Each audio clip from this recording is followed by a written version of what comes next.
ملګري ملتونه طالبان د بشري حقونو په اړه خپلې ژمنې نه دي پوره کړې. سلام، ستړي مشئ، زموږ پامیر پلس چینل ته بخیر راغلی. افغانستان کې د ملګرو ملتونو استازولۍ یو نامه د بشري حقونو نړیوالې ورځې په مناسبت پر طالبانو غږ کړی چې د هر افغان د حقونو لپاره خپل ملاتړ وښایي. د یو نامه په یوه اعلامیه کې د افغانستان لپاره د ملګرو ملتونو عمومي منشي د ځانګړي استازي ډیبورلاینز له قوله ویل شوي د مساواتو او تبعیض نه کولو اصولو د ټولو لپاره له بشري حقونو د برخمن کېدو عالي معیار دی.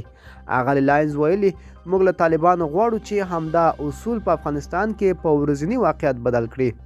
د یو نامه په اعلامیه کې ویل شوي د طالبانو هغه ژمنه چې د ټولو افغانانو حقونه به خوندي کوي تر اوسه نه دي پوره شوي، او دې لړ کې د ښځو او نجونو د حقونو یادونه شوې ده چې تر اوسه له زده کړو او کار بې برخې ساتل شوي دي.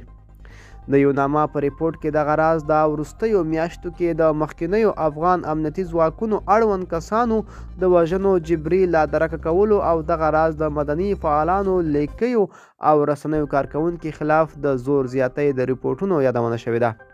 طالبانو بیا وایي دا ریپورټ ردوي او په وینا یې پر حقایقو ولاړ نه دی. د طالبانو د بیان مرستیال بلال کریمي BBC ته وویل، په افغانستان کې طالبانو حکومت د هیواد ټولو اتباع او حقونو ته ژمن دی. نوموړی زیاتوي، هڅه کیږي چې د خلکو ستونزې حل شي او که په ځینو مواردو کې خنډونه وي رسیدګي به ورته وشي.